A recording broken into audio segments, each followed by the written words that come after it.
Good evening, everyone. Welcome to the April 15th meeting of the Jericho Planning Commission. I'll just briefly review our agenda tonight. We'll have some time for public comment. We will review and approve the minutes of our last meeting on March 18th. The bulk of our time this evening will be spent discussing the amendments to the Jericho zoning regulations, which has been our project for about the past year. And I was saying to Chris that we can kind of see the light at the end of the tunnel. We are getting close, and tonight is our first meeting after we have received a red line of potential zoning amendments that have been drafted for the Planning Commission by Shaheen, the town planner, and by David White, the consultant that's been working with the town from Sterling Mountain Community Planning and Design. And we're going to focus tonight primarily on section 10, which we have discussed before, but we're kind of coming full circle and just seeing how David landed on those edits after the feedback that we've given him over the past couple of months. And then Chris is going to summarize for us a little bit of like where we thought we were going at the beginning, where we've been, and now where we are winding up in preparation for our next meeting, which will be a more final review of the red line. So we have the red line in hand really for the first time, which the Planning Commission just received prior to this meeting. Then we'll take some public comment about that discussion about the draft zoning amendments. Then we will hear reports from the planner and from any Planning Commission members. Prepare for the next meeting on April 29th and adjourn. After that, does anyone need to make any changes to the agenda? Good to go? Okay. Moving on then, do we have any public comment for this evening? We welcome public comment. We ask that you keep your comments to 3 minutes. It's most time efficient if we use the time at the beginning for items that are not on the agenda, but you are welcome to speak on any topic that you'd like. Is anybody online like to make a comment? If you can, I think there's not that many people, right? Can we see everybody? So if you could just raise your hand and I will recognize you. And I will recognize, good evening, Michael Oman on the Zoom. Trying to get my video to work here. Let's see. Oh, it's been disabled by you guys, it says. So you can't see me, I guess. You disabled my video. In any case, thank you for just a brief opportunity. I just wanted to take this a really brief time. Thank you for all the work that you've done. I know that we've gone an awful long way in the process. I know that the red line is just appearing. It's my understanding that some changes will have been made. As you know, Bill and I are very concerned about our ability to develop the Wisdom House project on the property as things currently exist. So my comments may be mooted pretty soon. I think that would be absolutely wonderful. Basically, as things stand right now, we would not be able to develop the kind of project that we would be looking for, where you've been spending a lot of time trying to shrink things down and make things more compatible. We can't quite sneak in under the limits that we currently see. So we'll be anxious to see how things can go. Obviously, we will be very anxious to continue to work with you in any way whatsoever to make it work. I think just a couple of things I would call to mind. I hope you will keep in mind that that I know that people are very worried about what might occur if proper safeguards are not in place. We believe they should be, but equally, there's a huge opportunity here. So it would be a terrible thing, I think, to lose the opportunity. There's a big opportunity cost in not being able to make this work. So I guess my simple request would be, before this whole thing is finalized and you advance this to the next level, give us a brief opportunity to explain where we stand on all these things. We will review anything that we can see. And we would love just a brief opportunity to say why we think it would be really very much in line with everything that the town is looking to achieve, as well as what we're looking to achieve. Thank you very much. Okay, thank you. Any other comments? I can't see that, Bill. but Bill Butler. Yeah. Okay, so Bill Butler on the Zoom. Yes, so. Unmute. How am I doing? Can you hear that? Hey, yeah. Yes, Good. we can see you Okay. too. That's great. Hey, thank you so much for your continued interest in our project. As Michael mentioned, we're really pleased that you put our a large building into your allowable building types last week. We hope that you'll understand that we need in order to achieve the atrium characteristic of our building, we need to have a wider building, and we're suggesting 100 feet, which allows us to have a large interior, which will allow for public gatherings and the restaurant and the clinic and all of the things that we've mentioned to you before. But hopefully we'll be discussing this more, and you'll see the point.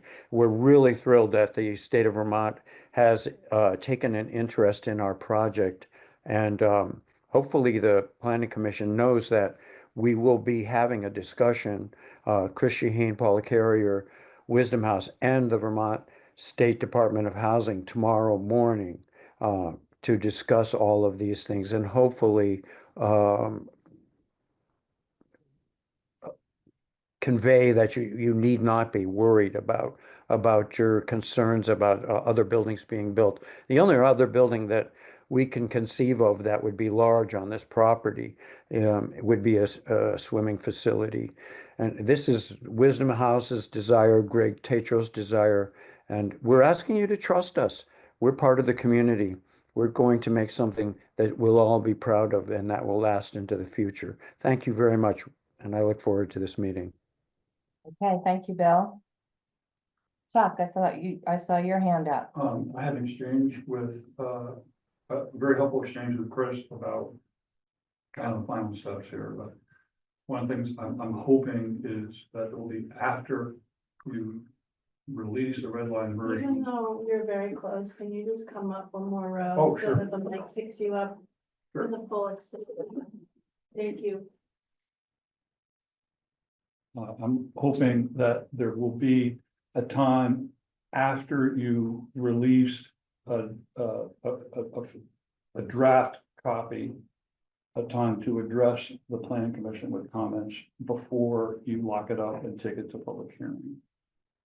We'll take advantage of the opportunity to meet with Chris in the office. I'm sure he'll answer most of my questions, but that it's really hard to follow page by page. Usually what gets discussed are things that you have questions about, as opposed to the public being able to look at the entire document and kind of how the whole thing fits together. So once the whole thing's done, it fits together. I hope you will accept comments as a board from the public before you lock it down. I understand. I mean, I got the vibe last time you really weren't interested in comments at the hearing. And I'm more than happy to give them to you before the hearing. I just want to let you know that I was just the last select board meeting, they decided that water to Jericho Center was not a priority. Which was, you know, a disappointment. I do think that the current projections out of the planning department, before Chris, but out of the planning department, which call for doubling the number of housing, the number of dwellings in Jericho Center, really needs to be considered in the light of the select board deciding that that water to Jericho Center is not a priority. Thanks. Thank you. Okay, any other public comment? Okay, so moving on then, I will entertain a motion to approve minutes. Make a motion to approve the minutes from March 18th. And a second? April 1st? Yeah, I think Oh. the wrong date on Yeah. Oh, right. That April. happens all the time.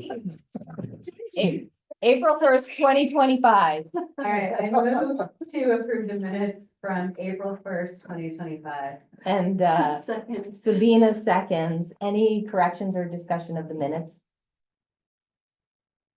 Okay, we'll vote to approve the minutes. All those in favor of approving the minutes, say aye.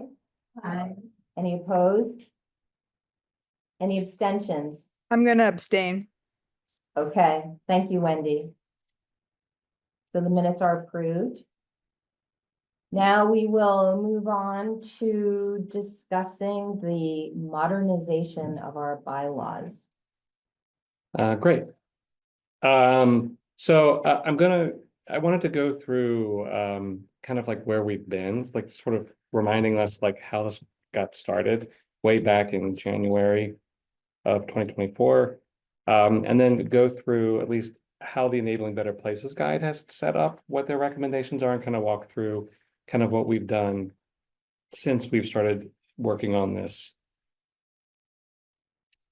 So yes, we'll do a review of section 10 first.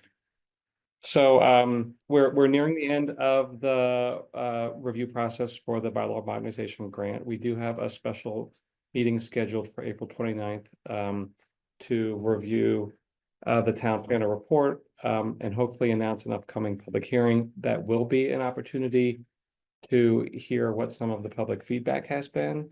If there's a way that they have been incorporated into the red line by the 29th. So I think there will be an opportunity to do that. The public hearing is tentatively scheduled for May 20th. That's the Planning Commission's meeting on May 20th, and then the select board hearing is tentatively scheduled for June 19th.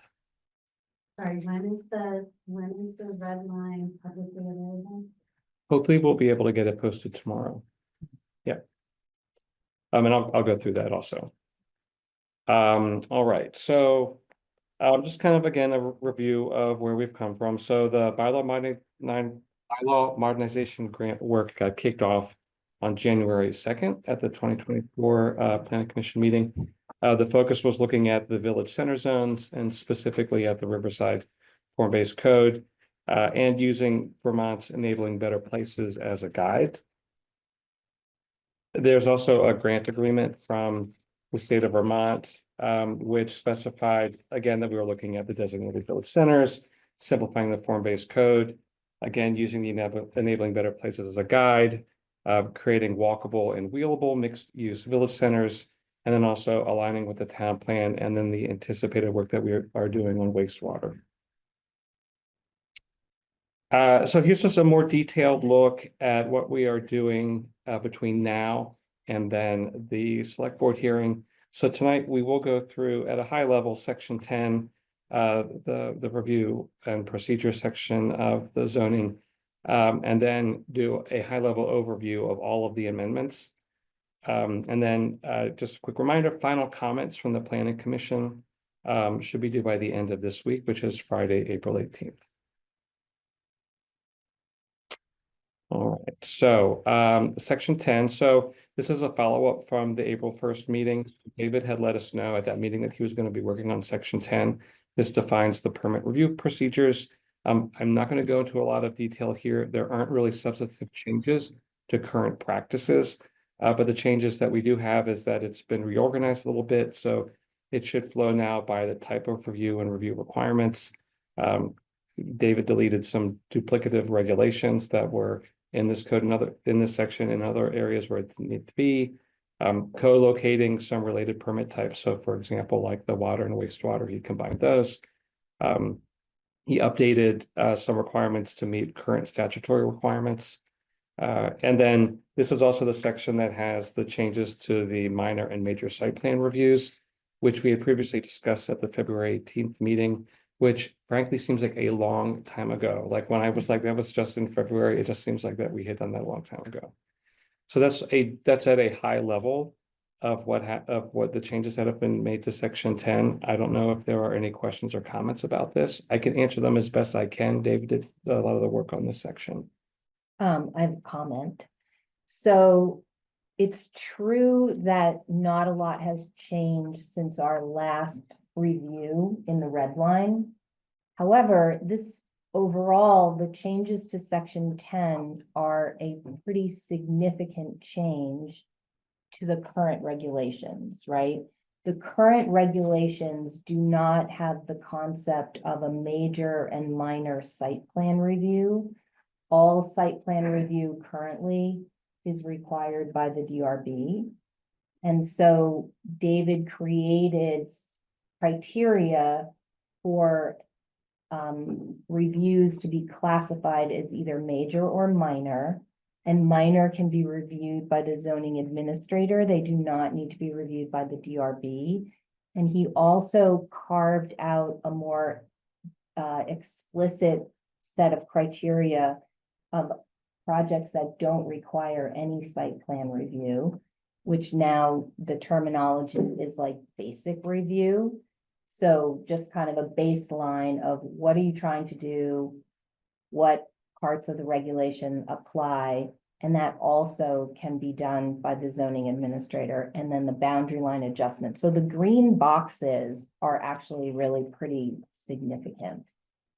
Is basic synonymous with sketch, as we used to say, or is it? Not there even, still- no, it's even more basic Okay. than that. It's like, is the application complete? What's, really very basic. But the reason why it was important to establish basic was to establish then site plan, because right now, site plan and basic are sort of all mushed together and it's not really clear, and more things need site plan review currently than need site plan review at all. And the work that we did, the planning commission did, was to really scrutinize those criteria lists so that we had more things going to basic review, more things going to minor site plan.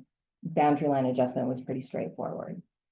So it really will be, hopefully, facilitating easier, faster, quicker, cheaper development of simpler projects. Thank you. That was a really good, that was good explanation. I'm going to get into what I think is more of the focus, which is really a review of all of the work that has been going on for over the past year, and because when I started to pull this together myself, there are, I didn't count how many there are, but there's maybe 30 or 40 specific recommendations of reform for zoning in the Vermont Enabling Better Places Guide. And I think Jericho's zoning had either already addressed some of them, but there are a lot more that are being addressed now. There's like maybe 3 or 4 that we're not touching on, but that is a tremendous amount of work in demonstrating that we really are fulfilling what this Enabling Better Places Guide is in terms of looking at our zoning and trying to clean it up and make things easier to do. So the first that I'm going to talk about here. So each one of these dimensional standards, the Enabling Better Places Guide has a section on dimensional standards. So where are we? We're on slide 9. Okay, so these slides, they're going to be organized by the topic of reform. So the guide reinforces, in this case, how minor changes to dimensional standards can have a big impact on making it easier to provide housing. So highlights of some of the changes. We have revised density and dimensional tables for each of the village centers to make it easier to build infill on housing. We have eliminated minimum lot sizes and density caps in the village centers. We've increased minimum road setbacks on Vermont 15. We've added minimum and maximum front setbacks to try to create that consistent street frontage that we want on streets to make them more pleasant to walk on. And then we have greatly simplified the Riverside form-based code. The changes to section 13 are really significant. So that is just kind of at a high level. Some of the examples of the things that we have done that are addressing all of these short-term and midterm recommendations that the Enabling Better Places Guide has recommended. That is about the level of detail I am going to get into tonight, because there's a lot of granular stuff in the red line. So I don't know. I guess we'll be having a discussion on each one of these sections instead of waiting to the end and lumping it all together. Right, so this particular, right now, what you should be thinking about is dimensional standards. Can you just explain short-term versus midterm? So this is how the Enabling Better Places Guide is set it up. So if you had a lot of stuff to do in your zoning to bring it up to speed, these were like some things you could do on a short-term basis, and these are some things you could do on a midterm basis. We've just jumped in, and So it doesn't necessarily relate to our work schedule. it's more how it is set up in the Enabling Better Places Guide. Yeah.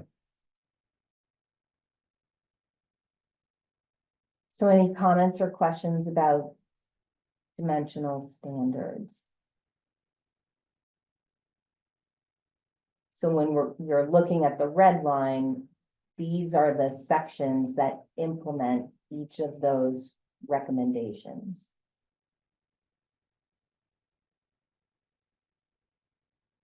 Okay, it's pretty straightforward, dimensional standards. So Chris is going to go through several of these kind of categories. Yeah, what is good is I know we have had a lot of discussions about these things already. I know we've talked a lot about setbacks, lot sizes, all that kind of stuff. So hopefully we have worked through all of those issues. So not having a lot of questions and comments, I think, is a good thing at this point.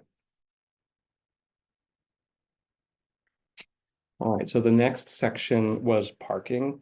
So Enabling Better Places emphasizes the expense of building parking and the importance of locating it in a way that supports a walkable neighborhood. So highlights of changes that we have made or that were already in our zoning, but mostly that we have made. We've expanded allowances for driveways so that they now serve up to 4 lots in a village center. That was a change. We've reduced the required driveway widths, so they're a little narrower than they were before. We've revised the parking requirements to be consistent with the things that are listed in the use table, so it's just easier to figure out what your parking requirements are. We've added dimensions for compact parking spaces and one-way travel lanes and parking lots, so we can have a smaller footprint for areas that we are setting aside for parking. We're allowing adjacent on-street parking to count toward required parking in Riverside without going to the select board for approval. That was something that our zoning did have before, but you had to go through a longer process to have that count. And then we are requiring all parking, so all surface parking and other types of parking to be behind a building facade. That's really important for creating a pedestrian-friendly environment, so it doesn't feel like you're walking around in a parking lot, with the exception of allowing cars to park in like a residential driveway. So in some ways, I feel like there was a lot we wanted to get to the parking that we didn't get to, but as I was going through this list, we've actually addressed a lot of things. And there was discussion, probably raised by me at some point a while ago, about the idea of eliminating parking requirements altogether. I'm pretty sure that Burlington has done that. So I just didn't know where we stand with that concept.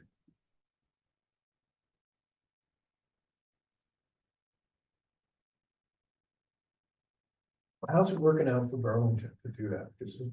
Well, Burlington was, One, they have large municipal parking lots. But if you're trying to go down any of the streets in the middle of the day, when you don't find parking. Burlington used to have very detailed and strict parking requirements, and it was a large impediment to development. Both from the level of an ADU up to bigger projects. And so after years of complaints, and they finally realized that it was too much. And so they like I said, I'm pretty sure they got rid of their parking requirements. I think that the reality is that the market will determine that. I mean, if you're building a commercial building, you will, by and large, make sure that you have adequate parking for your needs, because otherwise your people aren't gonna be happy. Anyway, I think it allows a lot more flexibility with, creative solutions to parking and shared parking.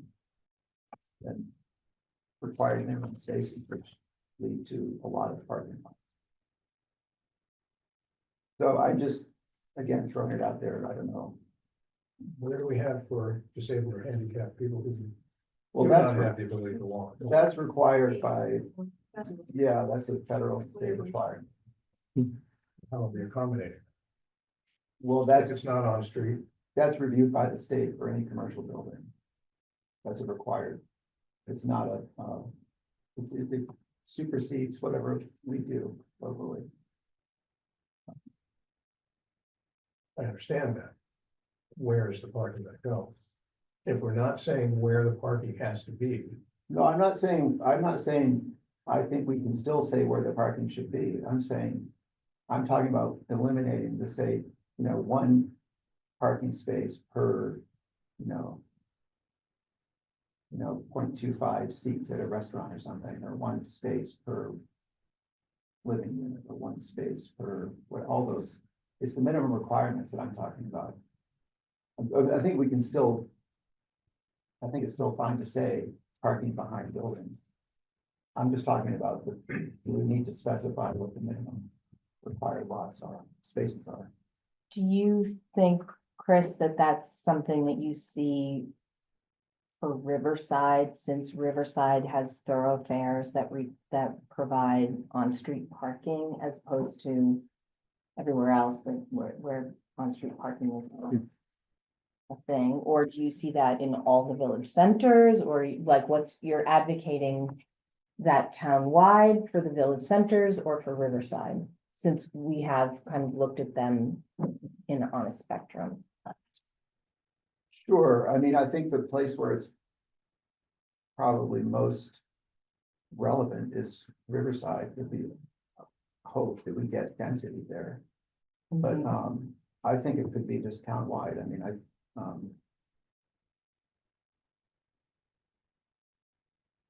think David's suggestion when we talked about this before was that we had reduced the parking requirements either in this round or in the previous round. And I thought he said, like, leave it as it is since it's recently reduced, and then really take a look at what you think your parking needs are. I believe you because I know you have the experience from Burlington, and I'm very aware from the planning world that parking requirements are really an impediment, and everybody says reduce, everybody meaning the practitioners and best practices and consultants and everything say reduce, eliminate. But I guess I'm wondering, like, do we have enough data? Do we have enough information to make a decision, or could we get that more information to make a decision at it on April 29th? Or do people really just want to move on and leave it as it is and see how it goes? Two sort of related thoughts about that. One is, I think, I didn't bring my laptop, but I think that currently, the red line as it stands, on-street parking, it requires more than what is in enabling better places. Is that what it's called? I think for on-street parking, they say, one on-street parking space for two dwelling units, with the idea that there's turnover and that there's some flexibility, and so you can accommodate for more there. And I think that we have it as a 1-to-1 with on-street parking. So that's, again, it's not eliminating, which I think is what Chris is advocating for, but that might be a place where we can chip away a little bit. The other thing that I was have been consistently confused about in the proposed amendments is parking in a driveway is okay, but only if that driveway leads to a garage, Hmm, which seems insane. well, we fixed that. Okay, great.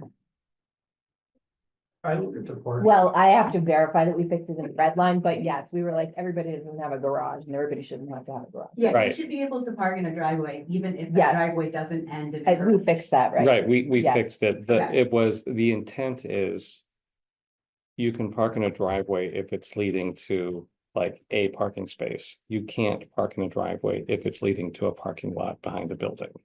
Sure. Right,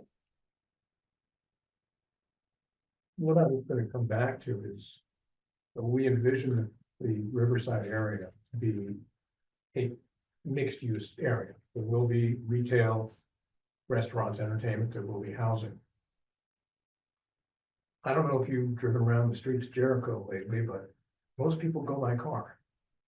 And Riverside is what, almost 3.5 miles from here, about 3.5, 4 miles from the center. If that's going to be a big commercial area, we don't have mass transit, that got nixed very recently. 3 months, 5 months out of the year, you're not riding a bicycle on the road. People are gonna drive somewhere. If we don't have parking for what's our designated commercial area, because we said it's gotta be back in some corner, we don't have the right number of spaces, we're kind of starving the tree. Or starving the cattle, or whatever you wanna say, but if the stores don't get traffic, it's not gonna work. So we should be encouraging people to come in there. Now, whether we have remote parking, maybe a parking lot over Mills River Park or something like that, whatever it is. But to say we don't want any parking. No, I think you're misunderstanding what I'm saying. I hope I am. I'm not talking about not having parking. I'm suggesting that the market will determine its own parking needs in a way that works. And so I'm not saying we're not going to allow parking in Riverside. I'm just saying we don't need to say if it's a restaurant, you need 1 parking space for every 2 chairs in the restaurant. I'm just saying that we could let the restaurant decide, okay, this is how many spaces we think we want. And I can tell you that in Burlington, for years, when people would ask us about doing an ADU or adding, an accessory apartment somewhere on their property, the first question always was, how big's your driveway? Because if you couldn't park outside the setback line, you could not meet their parking requirements. And so we had so many projects for ADUs that we could not do because Burlington wouldn't let them park their cars outside of the setback line. Luckily, that's not an issue for us because ADUs don't require those. Right, but it's just your the point point is that, it can lead to a burden that, can have unintended consequences. But so can not required. It can lead to ADUs being built without parking spaces. And people parking in front of fire hydrants because there's nowhere else to go. It's a balancing act, and I'm worried that in the pursuit of, let's have ecological happiness and no cars visible on the street, we're gonna kill what we're trying to accomplish. So I would like to make sure we have some, whatever enabling better places, whatever it is, this is how many parking spaces you should have per dwelling unit, per seat, per whatever. So that we don't end up with people doing the New York City, let's circle around the block 10 times until somebody moves out of the parking spot. So you're suggesting at a maximum would be what the recommendation is from Better Places Guide, which is kind of maybe SJ what you were saying? I'm saying as a minimum, I wouldn't go any higher than that either. Yeah, that's what I mean. But so from Chris's point of view, it would be, I guess, from a maximum, from your point of view, it would be a minimum, but that would be the requirement. Yeah. Oh, thank you. Hi, Wendy. Okay, thank you. So are the minimum parking requirements in the table right now, are those from the Better Places Guide? the Enabling Better Places Guide does not get into that level of specifics. So like the recommendations are reduce the number of on-site parking spaces required for specific uses. Allow on-street parking spaces to count towards parking requirements, which we've done, at least in Riverside, very easily. Otherwise, you need to go to the select board in the village centers. Okay, because I don't know how to evaluate what is in this chart here, you Right, know, in terms of how reasonable or not reasonable it is. I will say, under midterm fixes, one that is not on the screen, is eliminate parking minimums. eliminate. Mhm, From better. From the guy. correct.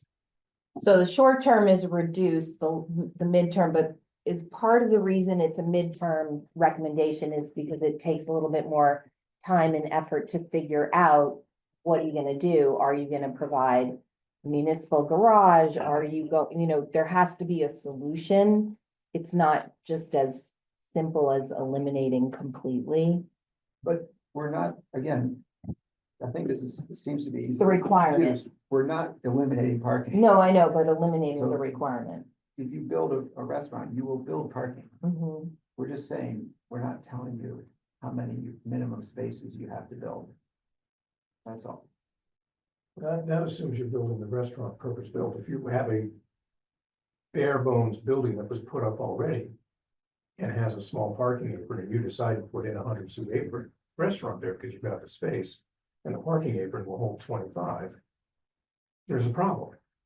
Right, but you might decide then not to go with that particular building if you can't figure out where your customers Or are you gonna may say, park. that's where all my customers are gonna come, I'm gonna make lots of money, and they park wherever they want to, and I don't care what it does to the streets.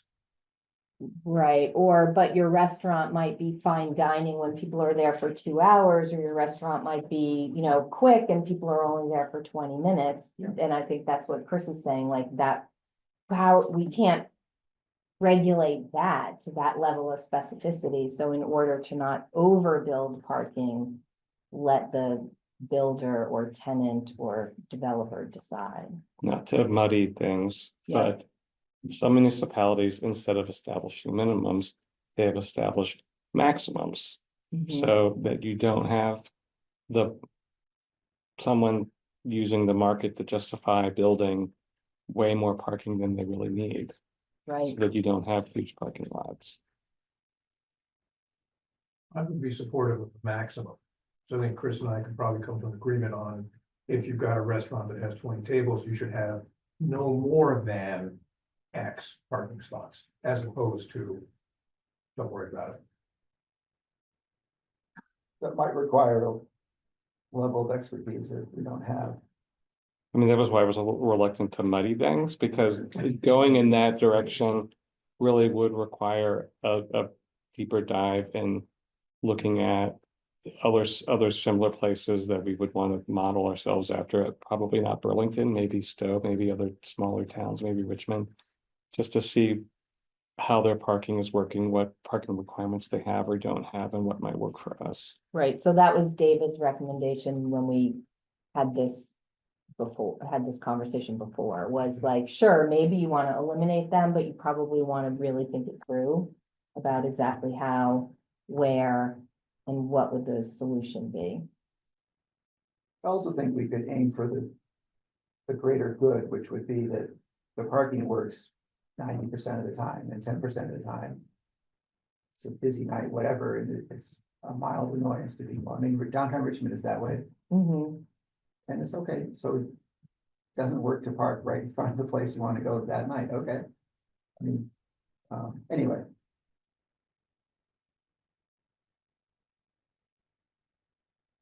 Where are we on the circle of debate?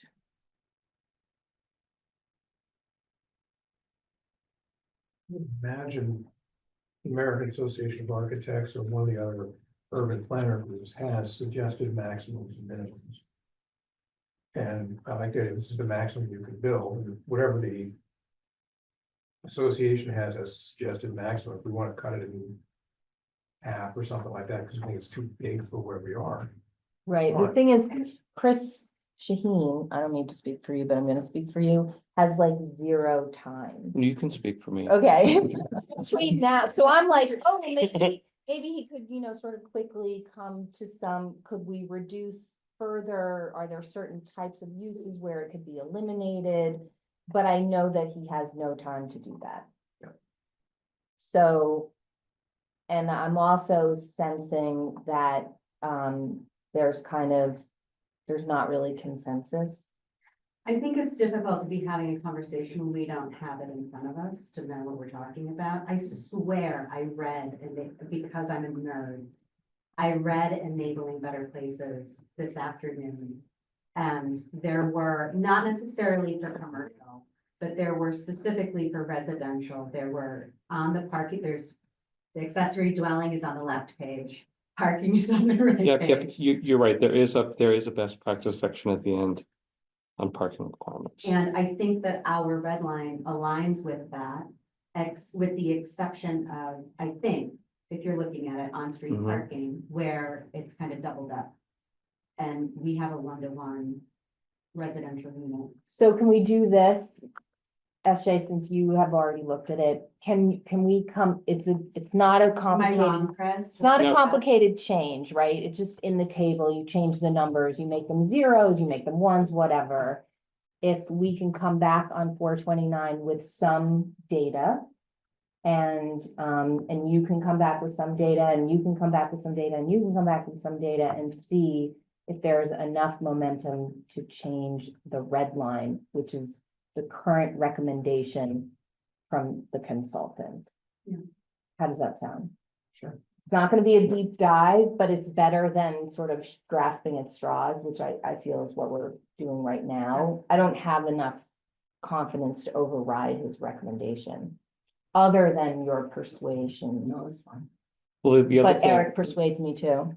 the other thing that is good about what you have just suggested is that it's very specific. There Mhm. is something that we are looking at and we can compare it and we're not having to. Right, and the Yeah. only edit based on whatever is decided will be very simple in the red line that could be done. In Quickly. red, yes. Relatively quickly, yeah. Yes, okay. All right, anything else on parking? That was great. Thank you for bringing it up, because I'm pretty sure it's something will change and that will be worthwhile. Good, If you want suggestions on parking now or later. later, if you don't mind, thank you. Okay, Chris. Great. Okay, the next section was allowable uses. So enabling better places really reinforces the importance of flexibility and allowing diverse uses in village centers, particularly around housing. So some of the things that we have done along those lines is we've expanded the number of permitted uses in village centers. We've allowed for more than one principal building on a lot in village centers without a PUD, so I think that's a big change. We've redefined household to be inclusive of all types of family composition. And we've included zoning administrator relief to avoid unnecessary subdivisions of land in Riverside. Those don't all seem like they fall under allowable uses, but those are things that's how they organized it in the Enabling Better Places guide.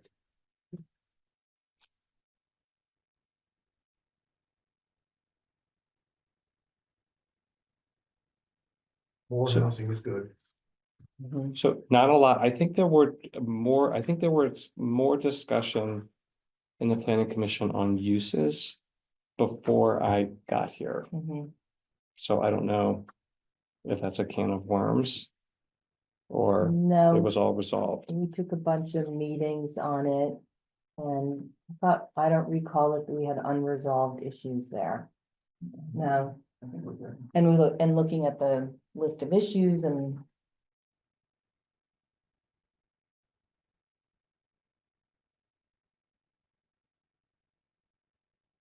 Good, okay. Yep. Street standards. This is one we've recently worked on. So enabling better places really emphasizes the importance of street standards to create the public spaces and streets that support the life of a walkable village neighborhood. So highlights of what we've worked on, they're really specifically to Riverside, but we've adopted one streetscape standard for Riverside. We've proposed one streetscape standard for Riverside that requires on-street parking on all of the streets. We've established consistent dimensions for travel lanes, sidewalks, and tree boxes. We've reduced minimum lane requirements for travel lanes. I think the previous version had 11 and maybe even up to like 12 and 13, if my memory is right. We've narrowed that down to 9 and 10 feet. We've required sidewalks and street trees on all streets. We've maintained options for bike lanes. And we've incorporated building setbacks as part of the what we're calling like the public realm, like what you experience when you're walking down a street, to allow spaces for front yards that add that landscaping along the streets, and paving for outdoor dining and wider sidewalks. One of the specific things in the guide is, you know, making sure you have complete streets, and everything that we've been looking at, those are all components of having a complete street that's accommodating multiple modes of transit and different types of uses.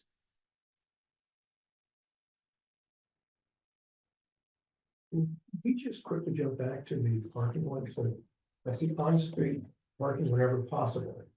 I thought I saw in the last one that we didn't want on-street parking. 2 slides ago. Oh, sorry. Okay, allow on-street, okay, but it counts towards parking requirements, okay. Not sure, I want to make sure we weren't contradicting ourselves. No, that's a good catch. Yeah. Wendy? Thank you. I don't know whether this is under this section. I'm just kind of scrolling through the red line here, but the section that is talking about materials for parking, and so it's that pervious versus impervious criteria. Is that included in what we're discussing right now? I think it would be. And when you're talking about that, are you talking about section 11? General, Yeah. or I think it's like 11.8, something like that. It has a new number associated with it in this red line. okay.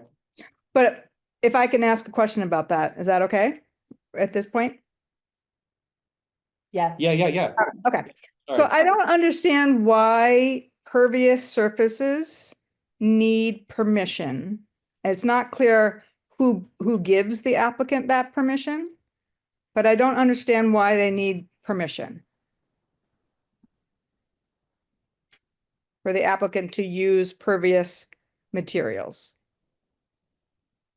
It feels to me like it's a barrier when it's something that we want to encourage. Like, I know that we're not requiring it, but it feels like it should be, you know, by right rather than a different pathway. Wait, so pervious versus impervious? Yes, You're saying pervious requires permission, but pervious in fact would be more desirable. yes, that's what I'm saying. Yep, so Pervious why? helps with stormwater management. Yep, And Chris, I have the specific numbers. I added it to the spreadsheet this Oh, evening. great. But I don't know, like, am I missing something? Like, I mean, I'm a novice and I don't understand. I did read through the Green Street Guide, which was very informative, Vermont Green Street Guide, and I couldn't find anything in that report that would lead me to believe that we should require a different process if someone wanted to use those materials. So where do you have that number? Hold on one sec. I can get it. I have a partial answer, but I want to look at it Oh, before it's 13, I guess. It's not 11. I'm sorry. It's 13.8.2.6. Okay. so it's Riverside only Yes, application, yes. Yeah, I'm in the wrong section. Sorry about that. okay? So if it's going in a public right of way, I think it is entirely appropriate to require that it be approved, because if the city, if even if there's a maintenance agreement for whoever's installing it to maintain it, you want to make sure that it's at least performing at a certain level for a public street, and because Jericho will have some level of liability for that. If it's on private property, I think that's a different question. Mm-hmm. So I But think, but we're not requiring it for a maintenance agreement for impervious, excuse me. I think because we have clearly defined standards and everyone has a lot of experience with impervious surfaces. So if you can have a strength level for pavement or an asphalt mix and know that it's going to meet whatever your standard is. Mhm. Pervious surfaces, at least have been relatively new, and there's still sort of an assessment of durability and wear and tear. They require a level of maintenance. It's not like you just build it and it's Right. pervious. You have to have a maintenance program where you're vacuuming it and cleaning it so that it can maintain its performance level. If we leave it as it's written right now, saying that there needs to be permission, or I forget how it's specifically worded, it's not clear. Is that something that the zoning administrator could do, or is that part of a site plan that would, or that depends on what kind of site plan it is, if it's major or minor? I don't think that would apply in Riverside because most of Riverside, the way this is written, is that it's approved by the zoning administrator because it's set up that there's enough requirements that there's a level of comfort with having the zoning administrator review it. I think there are still some things that would qualify as a major site plan, which would then have to go to the DRB, but like you can't do a PUD in Riverside. So I mean, that was part of an effort of trying to make things easier to go through.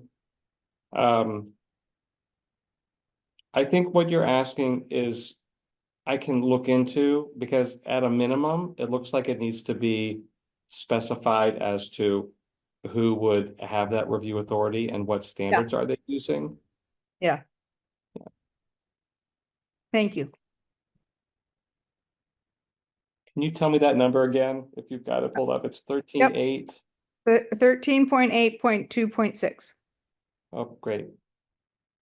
I'll look at that. Okay, Thanks. thanks. Other comments or questions about street standards? Can I chime in and get on my hobby horse? And can we please stop specifying what kind of trees are shade trees and encourage people to plant flowering trees like crab apples and apples and pears and plums and all those wonderful things we have that don't grow up to 200 or 150 feet in height and spread roots all over the place and block people's views. So right now, the guide says big 120-foot trees that are Vermont, big trees, no smalls, no shrubs, no bushes. And it seems to me we're missing a great opportunity. That's my hobby horse, and I'll keep riding it. Is that just for Riverside, that specification that you're? Oh, townwide? No, I'm wondering what so, yeah, it does, you're saying it says that now, that's the requirement. Yeah. What I'm asking is that the requirement everywhere, or are you wanting that requirement to be different for just Riverside, or for all the village centers? I think all the village centers, we should be encouraging trees that are smaller in stature to preserve our views, to provide the beautification that you get of spring flowers, the trees, to provide fruit for various wildlife to come and eat them. It's a win-win for everybody. Instead of saying only plant maples, in our development where I am, sugar maples or whatever, we were required to put up sugar maples. Beautiful for the first 10 years, still is beautiful, but those trees are now 60 feet tall. And that's true everywhere people put it. Let's give people more options, that's all. We defer more to our, you know that Chris Shaheen is a landscape architect, right? At one time. Yeah. We can take a look at the tree list and see if we can put in more options. Is that? Why don't you tell them what people can keep telling people what they can and can't plant in the front yard. Why are we Like, required I to plant in the first understand- place? Right, exactly. I understand the like streetscape situation, but if I'm a private resident, you're telling me that now my front yard is part of your town's streetscape, and absolutely in 13 point whatever, there's a number 4, there's a section about what plants I can and can't have in my front yard landscaping. And how, now I understand how tall a fence or how tall a bush is for sightline purposes maybe, but it feels like telling me what to plant in my. I think the greatest level of specificity that it gets for the front yard area is it's emphasizing indigenous native species that are drought tolerant. But there's no plant list, at least for the front yard section on private property. The area where it gets into specificity is for the street trees that are at the curb. That would, if the developer wants to transfer the street to Jericho, would be in the public right of way. That's where there's a level of specificity. Great, so hopefully we can just cross out that one bullet point. On the one about emphasizing native and drought tolerant. It's Type not plants? emphasizing though, it's like will be. Is it that And is does it that even need to specific? be there? I don't know, or if it does, if it's a, I don't know, there's, it felt really prescriptive. And some. But I do understand from sidewalk to curb. All right, we can do whatever you want. Or we can do whatever we want. You mean the town can make can certain specify. requirements? Absolutely, That, right, okay. but dictating for, I think it says landscaping consisting primarily of durable native species and hybrids that are tolerant of soil compaction and require minimum irrigation, fertilization, and maintenance. I believe there is an appendix there that says that is a list of suggested plantings. That, The only lists of specific plants are for the street trees. so, yeah, Yeah, And that's on the public side. Yeah. and that's the sugar maples and. white Okay, pine. so and yes, it's that's a lot what of Chris, larger trees, yeah. that's what Chris will look at to see if there's other options. Or if there aren't, just add them. Put them in. Why one tree over another? Well, native trees are definitely for the long term better. They don't necessarily, I agree, they don't have to be the most gigantic ones. Yeah. But We've got lots of apple They- trees here. They may not have been native 350 years ago, but they're pretty darn native now. yeah, Plum trees, pear trees, they're all growing here. You can put up some red buddy, it's a beautiful tree that you never see up as far north. But I'm trying not to be prescriptive, just saying, give them more options. okay. Anything else about street standards?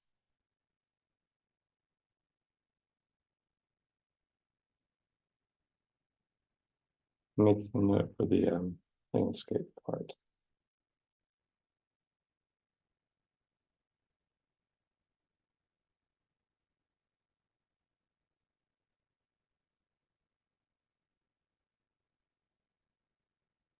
Right. Nothing else? Good, okay. Okay, All right, ADUs. So enabling better places talks about just in general, the benefit of ADUs. I don't think I need to go on about that. I think we all understand just their value in providing housing options. I think most of the things that we have on this list were already in our zoning. I don't think we are, I think we were ahead of the curve on ADUs. You're here. Gonna move on to the next one. Development review process. This is where, and Susan was talking about this earlier.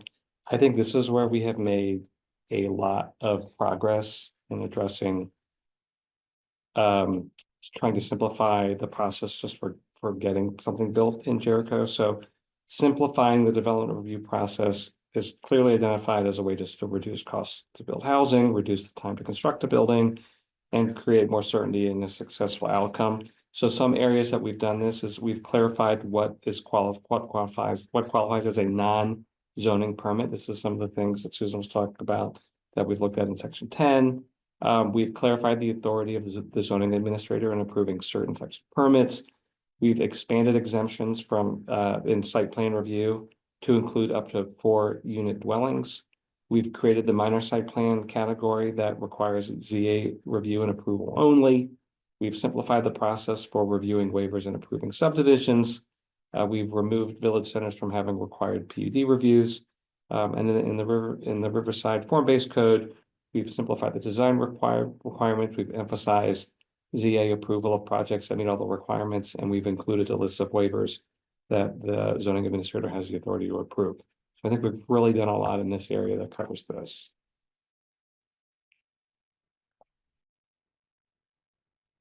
Using other waivers.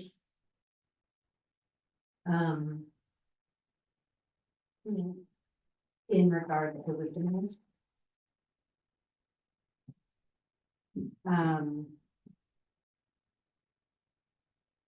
And I can't remember what the categories are, what the, Housing types. no. There's like a list of reasons for why you might request a waiver or a variance or whatever. Yeah. But I'm just wondering if that is a potential path for a group like Wisdom House to go down with a particular project. And in thinking about that, another thing that, and I don't know if maybe this is just like standard blanket planner language.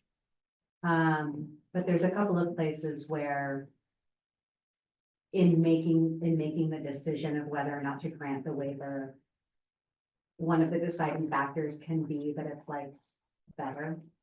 But there's some really subjective word that doesn't have any kind of meaning to it. And I think I've advocated in writing that be changed to, instead of better or whatever the kind of subjective word is, that it be changed to in keeping with the goals and the intentions outlined in the regulations.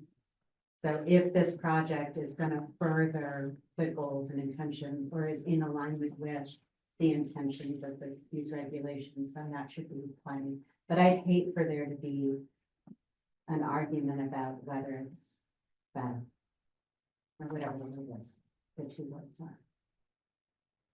But specifically for Wisdom House, I'm wondering if that's a situation where they very eloquently make an argument that this is in line, in keeping with the town plan, with the goals, with the need that we've identified. It's in keeping with, if you want to use the word character of New England villages, would that be a case that they could make in this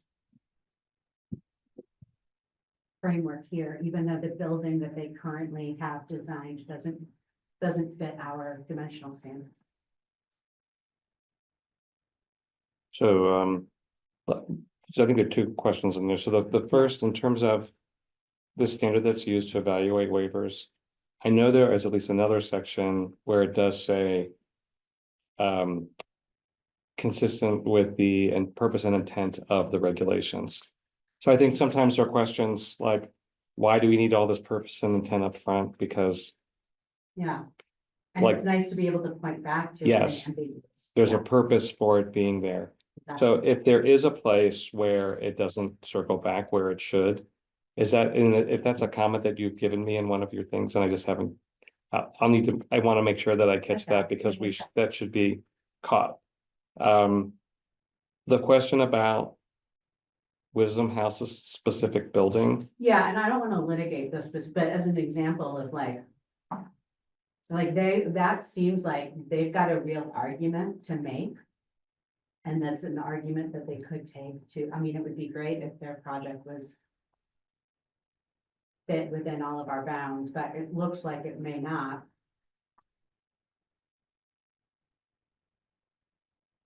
What is most challenging for the Wisdom House project?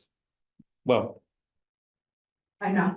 for a project that isn't actually isn't in the permit process, is that we don't exactly know what is being permitted. We don't exactly know what relief is needed. We don't exactly know what to evaluate to see if it's keeping with the intent or not. Yeah. Yeah. And so it's hard to answer the So I guess question. maybe my question then is.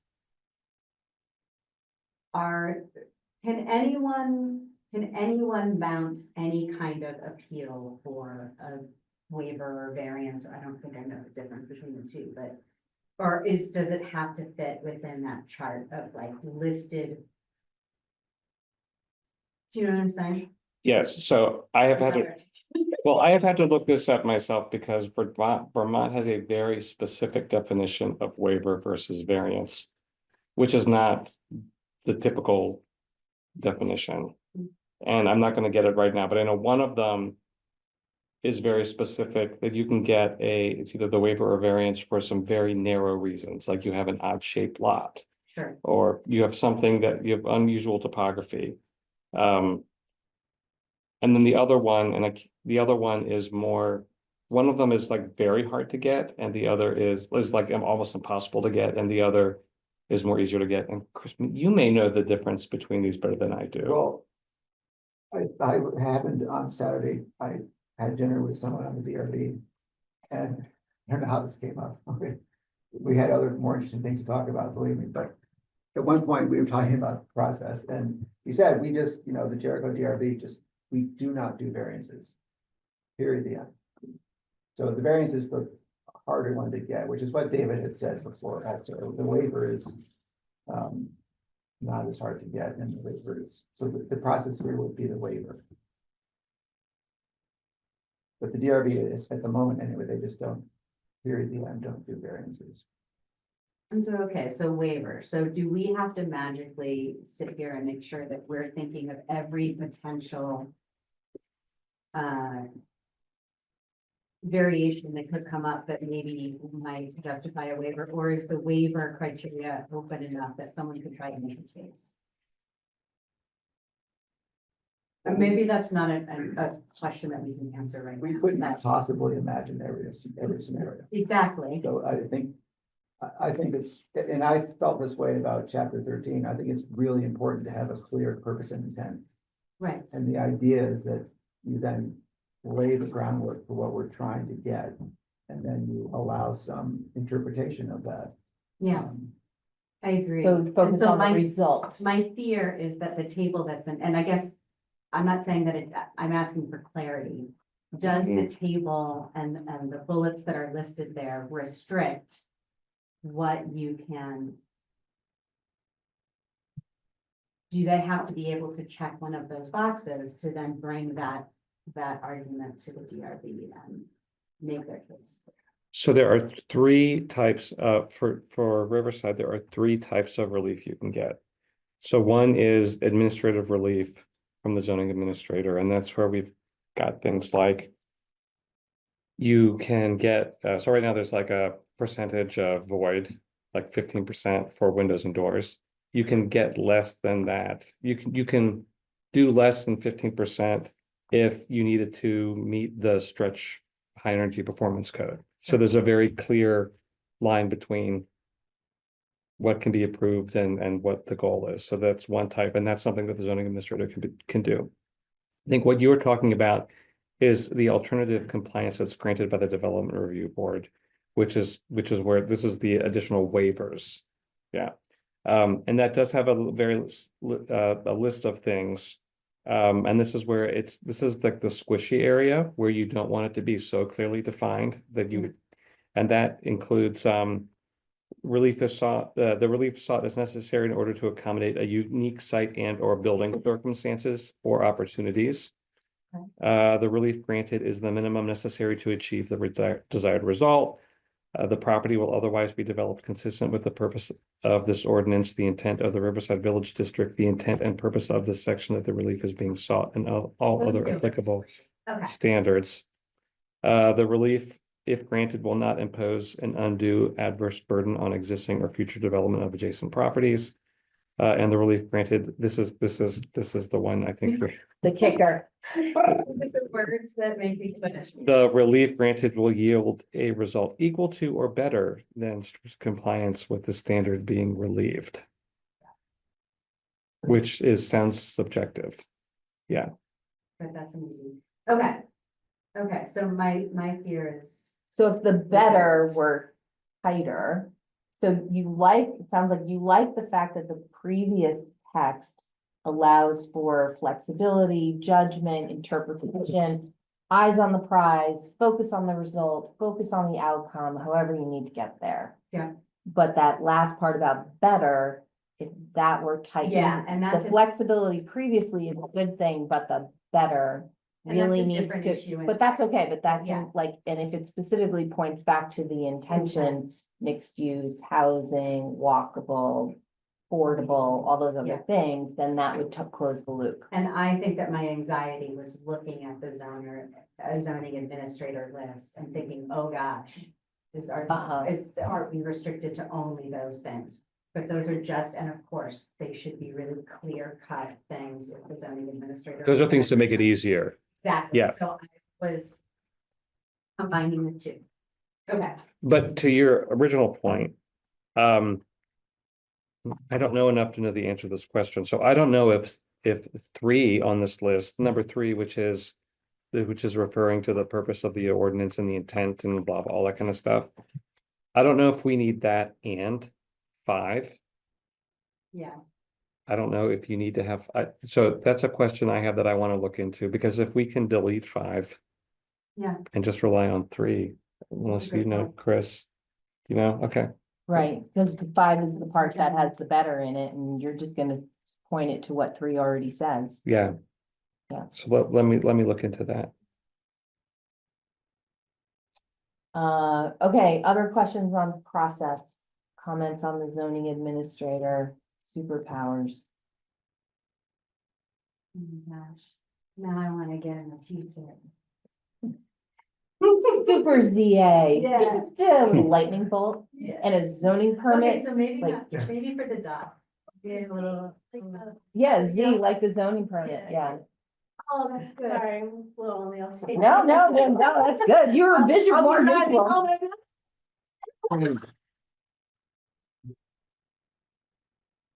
I was writing down a long reference number and I missed all that, so, Don't worry. okay, I'm not gonna worry about it. Okay. I think we can move on. Great, so that was the last one. I mean, so that's like the breadth, and when you think about that and you look back collectively, I think that's a lot of changes that we've undertaken.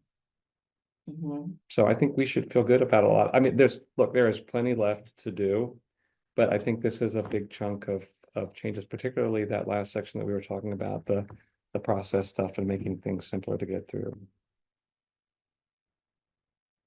All right, let me just go through the next steps real quick. So if everyone, I haven't heard a lot of major changes. I think there's some minor tweaks. So I feel very comfortable getting this red line out so that the general public can start to look at it. So I talked to Sabina about that. So we have a plan so we can get that posted tomorrow morning. I'll send something out on Front Porch Forum so people know that that's out there for people to take a look at. That notice will also let people know that I'm going to have open house office hours Tuesday from 9 to 11, April, and then Wednesday 6 to 8 p.m. People can certainly contact me at other times, but those are 2 times that I'm just setting aside. So Great. that'll be next week, right here in this room. Thank you. And then I'm encouraging to get people to get comments us by the end of next week, so that I can try to see if there are things in there that we want to incorporate. And I don't know if there are a couple of planning commission members. Maybe we can huddle on Monday before the 29th. I'd like to at least talk through some of these things so it's not just coming up here in front of everyone at the same time. Only 2 or however many it You mean is. Monday the 28th, Correct. okay. Yeah. I won't be able to do it, but can I you do could do it? that. And then maybe I'm one out of other. town next week, but I could do Monday the 28th. Great, because that'll give me time to sort of organize all of the comments and maybe have some thoughts on things we want to look at to change or address. And then that is queuing us up for our next meeting, our special meeting on April 29th, which I believe Sabina will be chairing that meeting. Yeah. Yes. Yeah. And then just thrown here, so Susan, you may know more about the Mountain Gazette article. Have you worked on getting that lined up? No, so I wanted to ask the group what they thought about that. So looking at the dates for the Mountain Gazette, it looks like their published date is May 1st, May 2nd kind of timeline. If we wanted to submit an article, it would have to be done by April 24th, which is whatever, a week. So what I've done in the past is just written it like a press release and just a couple of paragraphs and said, you know, we wouldn't know, actually, we wouldn't be able to announce the public hearing. So actually, we might want to wait to the next one so that the article could include the date of the public hearing, or not, maybe it doesn't matter, because you'll do a notice for the public hearing anyway. So the article would be like, we worked on this for a year and these were the goals and these are the highlights. And please look online and please give your comments to Chris Shaheen and so on and so forth. So I was soliciting a volunteer to write 2-3 paragraphs and submit it to the Mountain Gazette by April 24th. Does anybody want to do that?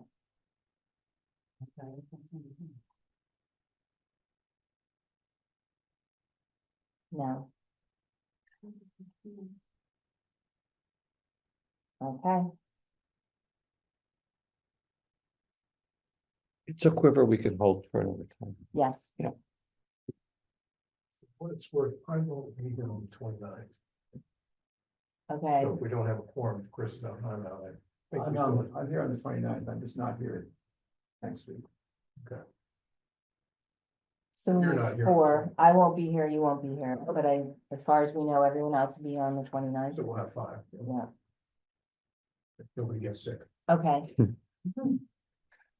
I have on this timeline that public comments and questions would be due by May 9th. I can't really require people, I mean, people can submit comments all the way up to the public hearing. I'd like to let people know if you can get them to me by the 9th. We can still look at making changes and tweaks to be discussed at the public hearing. It doesn't have to be the exact same thing that went out when the public hearing was announced. So that would be May 20th. And then if all of this holds, we'd get to the select board by June 19th. So our first May meeting was May 6th. mhm. So we haven't worked on the agenda for that yet, but we could potentially set aside time Oh, on May 6th also. for to work review. through comments. Any comments we've heard by That's where then, my brain is going. is Right. That's a good can we idea. Discuss public comments May 6th. I understand they can continue to roll in, but Are we gonna make that open for public comments for everybody as well, or just written comments? We're gonna be here in a meeting, we should have, if the ones that say it's gonna be about comments, yeah. That's a really good idea. Mhm. Yep, that's a good idea. is Do it that. different than a public meeting? Yes. I mean, technically, yes, reality, not really, but Yeah, well, the planning commission would not be taking a formal action at the end of it, right? Which a public hearing is. It'd be more of a sounding board. right, Opportunity. so technically, the draft, whatever changes are made to the draft up through the end of the meeting on April 29th. So we can make changes in the meeting on April 29th. And that draft is the warned draft. It can't physically change before the public hearing, but it can change further as a result of the public hearing. And, so there, you know, I kind of think of it as like 2 or 3 versions between like this, if this is version 1, there'll be like a version 2 that we would be looking at like May 6th, which hopefully incorporates most of the public comment that we've heard, things that we might want to change. We could have that ready to go so that the public hearing, generally after the public hearing closes, you'd make a motion and you'd say, we want to edit the draft to include, we're going to change the parking requirement if you don't do it before the 29th, but we're going to change parking, we're going to change street trees, and we're going to clarify the waiver process. Make a motion, change the draft, then you vote to warn the hearing for the draft as just amended. So Is in the reality, we would most welcome public comment for potential change prior to May 6th.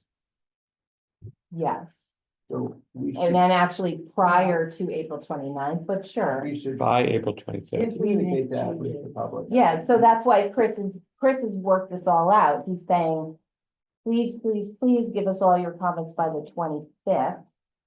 But really, we need the comments by May 9th in time so that he could figure out incorporating them into the draft that gets approved after the public hearing on May But it's 20th. not really May 9th, if you just said it was May 6th. Right, so April 25th is But the he's still deadline working. to get comments for what gets released for the hearing. April 25th is update. May 9th would be just to give us time to sort through those and see if there are any additional changes that we want to make at the hearing on the 20th. I have to look at the state legislation because you can make changes at the public hearing. You can't make wholesale changes, but you can make like some revisions and some things. I'd have to look and see what that language is. But on May 6th is when we are, I'm sorry, I'm confused by this. May 6th isn't on there, but that's the meeting, another meeting that we have where I didn't have this coming up at all. But we could use the May 6th meeting to talk through some of the public comments that we've gotten. That was the suggestion. And which is the meeting when we vote to move something forward? April 29th. Well, you move it forward to a hearing. You move it forward to the select board on May 20th. And before with Catherine Okay. Sonic, what we've also done in the past is you say, select board, here's our draft, and here's a memo, and here's 3 more changes we think you, the select board, should make, because at that point, we're not making any more changes, but they can make changes. But after April 29th, then it's hard for us to make changes. Again, we can do exactly No. what I'm saying, April 29th, April or May 2nd or whatever it is, when we have our first meeting in May, we get comments from the public. We can then say to the select board, here are some changes we think you should make for the next level. Okay. So the time when it's hard for us to make changes is after we've warned for the meeting and we have a version that is the warned version. Then it's harder to make changes.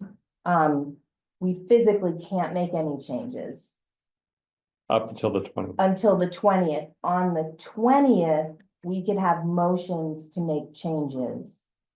And if those changes are really substantive, then we may have to warn for another public hearing Right. and go through the process again. If they are not really that substantive, maybe there's some that we can make or maybe we can include a memo to the select board and motion that we have the select board do it. Right. As long as it's clearly communicated to the town. Well, I think Doesn't that's matter if I understand it. right. Right. And the same, it's really that we I know. would like, I mean, we've heard public comments the entire time. I think we've incorporated a lot of the public comments, the majority of the public comments. But then really encouraging now that the draft is really available and this presentation will help guide somebody's review of the draft, so they don't need to read the entire zoning regulation. They can go, I care a lot about parking. I'm gonna look at section 11 and section 13, because Chris just gave us a roadmap to all the changes. That by the 25th, after his office hours, but then still through May 9th in preparation for the public hearing on the 20th.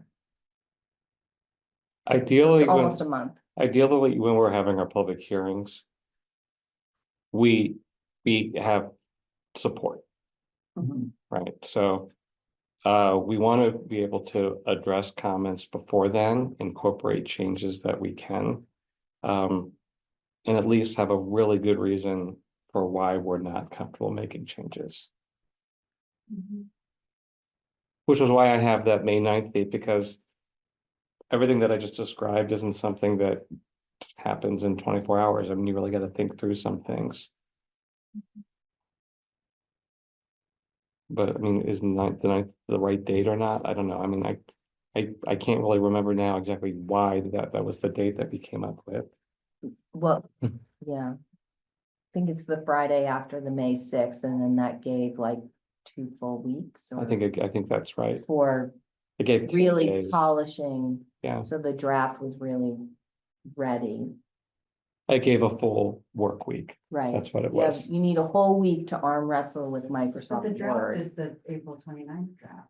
Yeah, but But after it's released, well, after the version that's carved in stone that we can't touch, that gets sent out there. And we may have made some changes too. Ideally, we're getting some comments on that by the 9th. So that we can, But what are you gonna polish? Because it's already set in stone. we make could it additional potentially comments. Potentially have a document for actionable for a motion. That says, here's the draft that we printed on April 29th. Yeah. Here's a few more changes that we want to make based on, I found an error and you found something else and you found something else, and we heard 3 things that we could easily accommodate. So he would have that basically like ready to go. And that would be a motion and it would be approved, and then this would be the new draft that would go to the select board. And if that still needed more revision, we could send them a memo and say, we think you should make a change.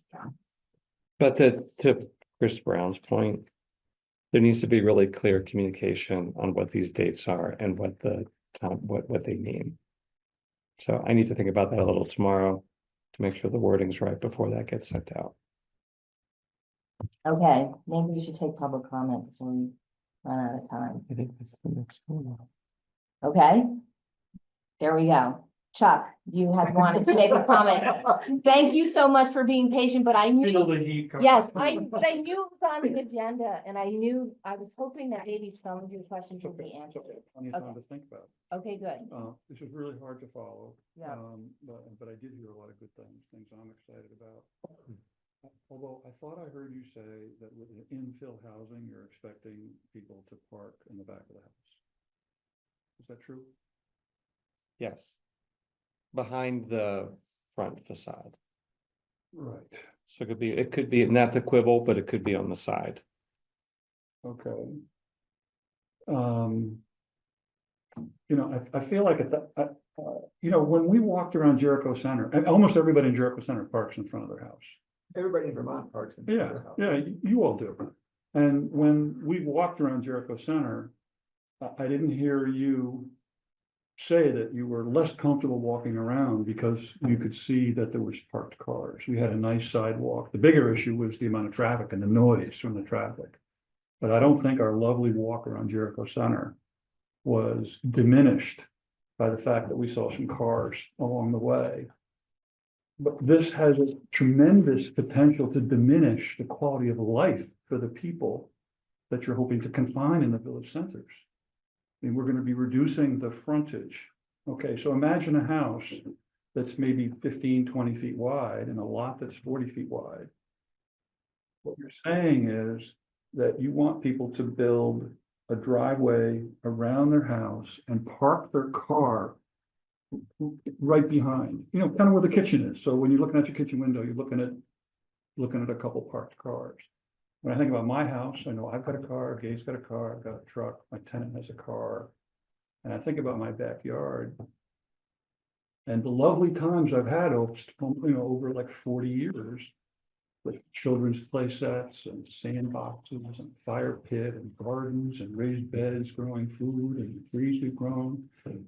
Incredible window looking out the backyard. And I don't think my life would have been improved by looking at 4 cars in my backyard. We built the house for my mother. The houses are 20 feet apart. In between our house and my mother's house, we have grass and flowers. My mother is 97 years old. She has a beautiful flower garden in the backyard, you know, just off her deck, which brings her tremendous pleasure. She sits out there. And what you're saying is, you want to build an impervious surface between our houses, wipe out the grass, wipe out the flowers, wipe out my mother's flower garden. And so that she's looking at her car instead of enjoying her backyard. I'm thinking about the snow removal now. We've got this Okay, I road. think we got your We've point, got but this you're road that running out goes- of time. you know, I waited a long time. I know, but we Okay, understand what think you're about, saying. think about the snow removal, We'll okay? definitely The think about snow removal between our houses and the piles of snow that are gonna now, you know, sort of be there. And it's hard for you guys to imagine, none of you live in a village center. It's hard for you to imagine that, but this is one that you can. I want for the next month, each of you to park all your cars in your backyards, right below your kitchen windows. And just spend your spring looking out your back windows, looking at your cars. And tell me how much better your life was. What this regulation says is it values the aesthetic preferences of people coming from somewhere else over the quality of life in people's backyards. And I don't think it's fair. It's a hell of a lot worse than telling people what kind of trees to grow. I really enjoy my backyard. I love my fire pit. I love my raised beds. I do not want 4 cars parked in my backyard. This is one that you can try out and tell me how much more you enjoy life with your cars parked in your backyards. Thank you. Okay, thank Or you. even, you guys can try it at the Valley Edge. All of you can park your cars in your backyards. And just think of how much more enjoyment you will have. Thanks to these fine thinkers. Thank you. Any other public comment? Bill. Okay, with the old ways. Sabina's gonna unmute you. You should be able to, Okay, go ahead. You can unmute Bill. Okay, am I all set? Yes. Okay, to Eric's point about planting shorter trees, you know, tall trees impede the ability of a homeowner to have solar on their roof. I mean, I know that my beloved tree in my yard is keeping me from having solar panels on my roof. I'd rather go to Eric's point and have some beautiful crab apples that aren't going to impede my ability to have solar gain. A really important point I'd like to make, by not allowing us a building the size of our proposed building, you're essentially saying to seniors that they're not welcome in Jericho in their older age when they need a senior center. You have to have a building the size, the dimension that we are proposing in order to achieve the kind of lifestyle that we hope will be available to them. And you're saying to them, go someplace else. It's not going to happen here. And I don't know if you realize it, but that's something that I feel deeply in my heart, that we don't want to say that to the seniors. We want to say, stay in Jericho. We're going to make it possible. And so we're not going to get a variance from DRB. Let's make it possible right here in this room. Thank you. Oh, thank you. Any other comments?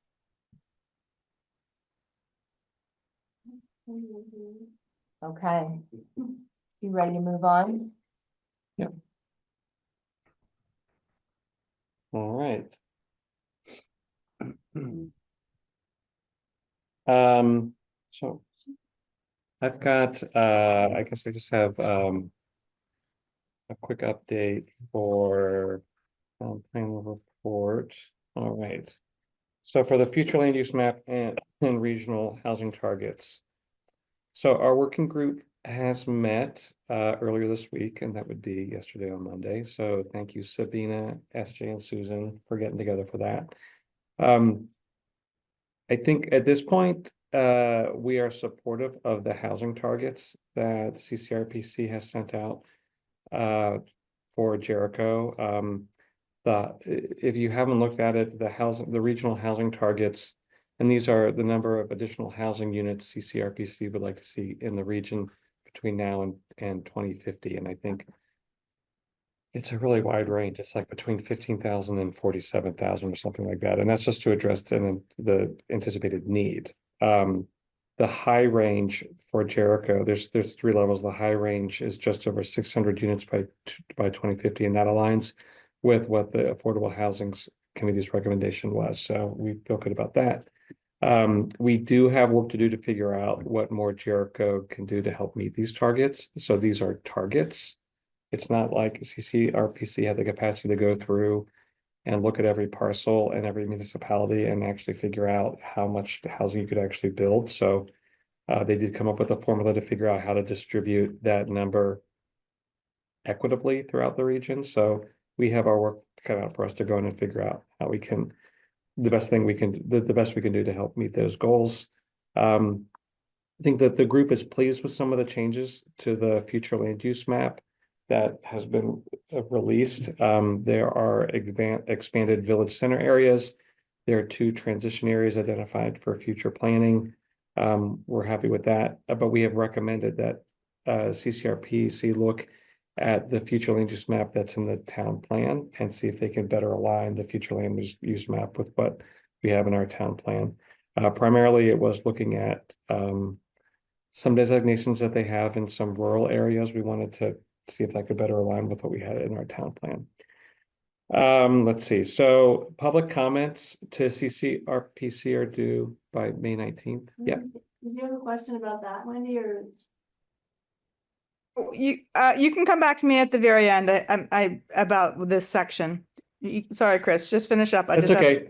Yep, I'm almost done. So public comments on the future land use map and the housing targets are due to CCRPC on May 19th. The recommendations from municipalities to CCRPC need to come from the select board.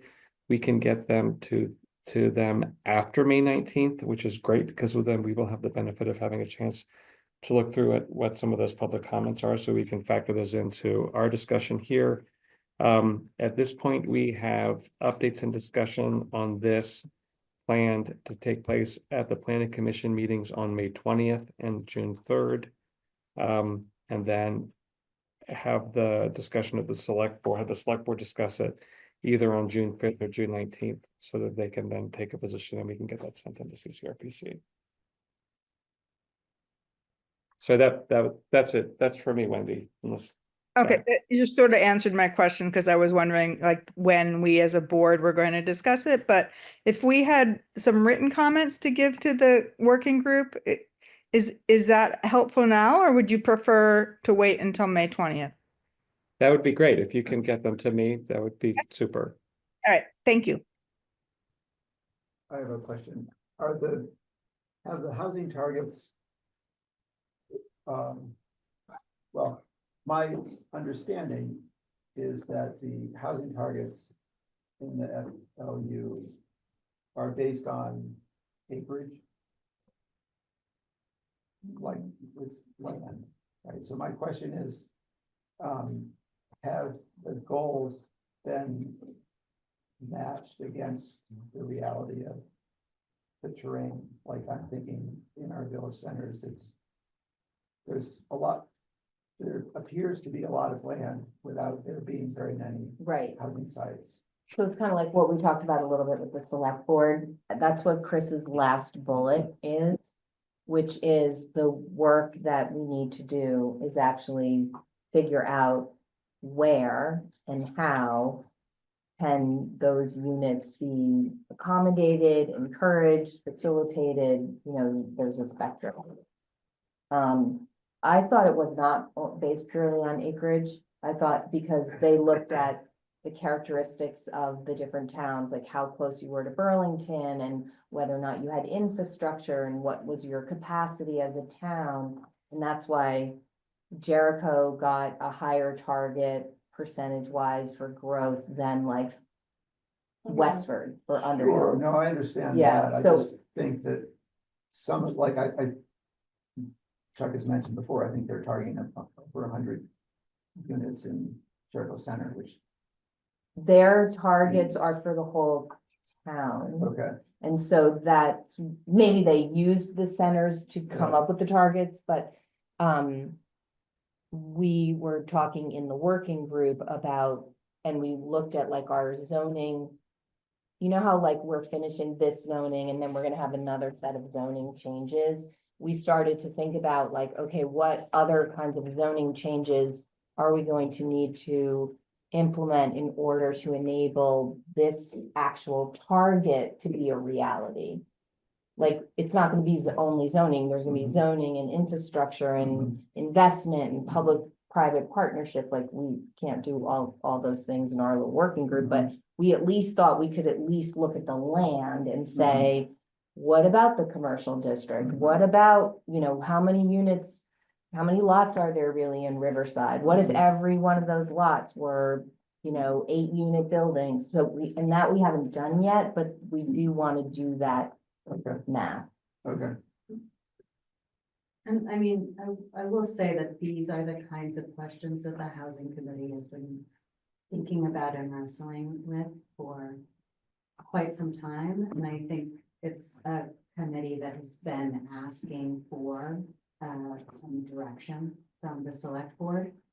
And so I think it's nice that we, as a planning commission, are ready to kind of pick up this work, and I think that we can lean on the housing committee to work in tandem, because we have been thinking about it.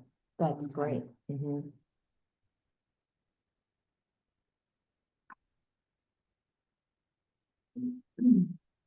That's it for the, I mean, this is a big thing that's coming soon, so. Sabina, sorry. This is a tangent, so. Well, I mean, that's really all I I'm think just I've gonna show got. Go back and go. Chris made the.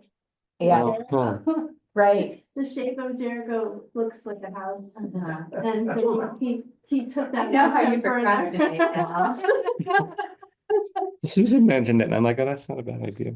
It didn't take, if you cannot, if you can't tell, I didn't spend a lot of time on it. Uh-huh.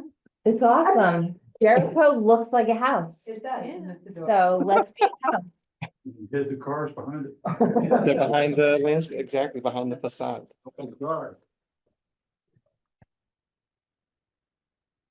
Okay, does anybody else have other updates for the plan commission? Related to your liaison or any meetings you've been to, or anything you've been thinking about?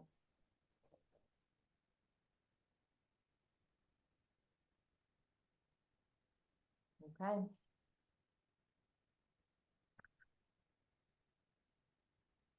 Other business, new business. Did we want to do a recap of the select board planning commission meeting? Or it's like, So were we all there? I think guess so. everybody there was, except Wendy wasn't there. So sure. So the planning commission. I and the did select- watch it. Oh, you did? Yeah. Great. Yeah. Right, so we met with the select board. Chris is already working on our next meeting with them, which we're hoping will be sometime in June. We thought that potentially having a discussion about the future land use map might be a potential agenda topic, depending on where it fits in everybody's meetings and how far along we are. If you have suggestions for how to make that forum more effective, better, agenda topics, structure, tenor, format, anything, send them our way.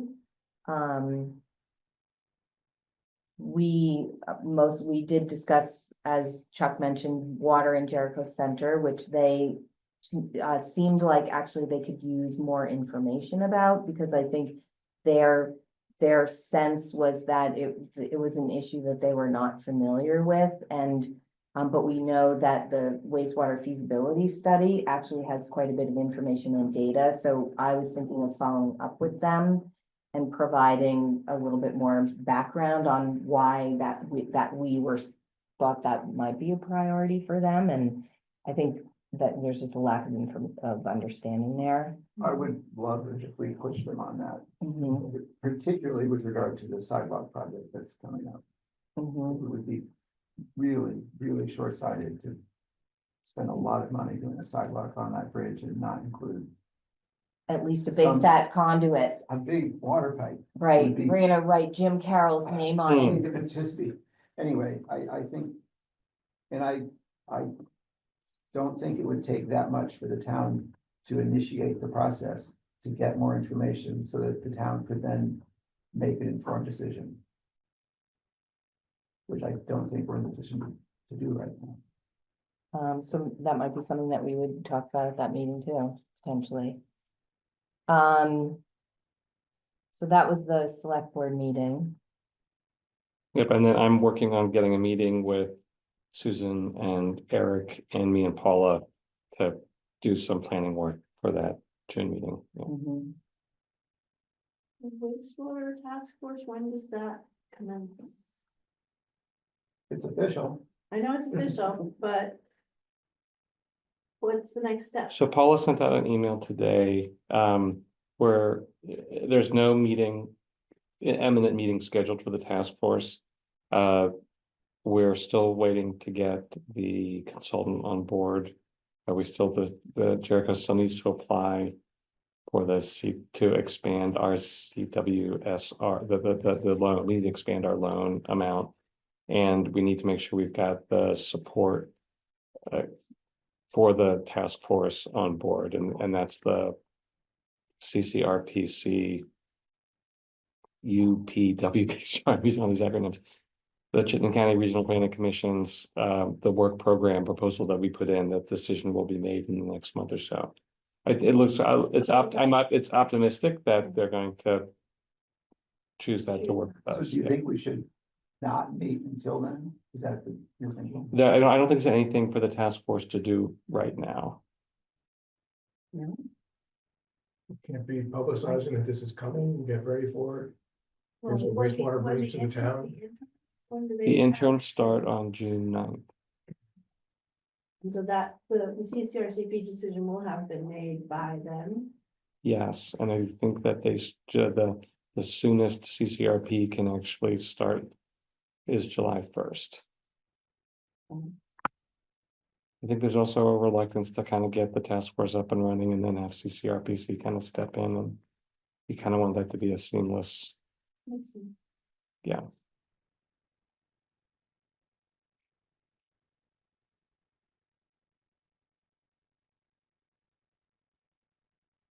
Okay.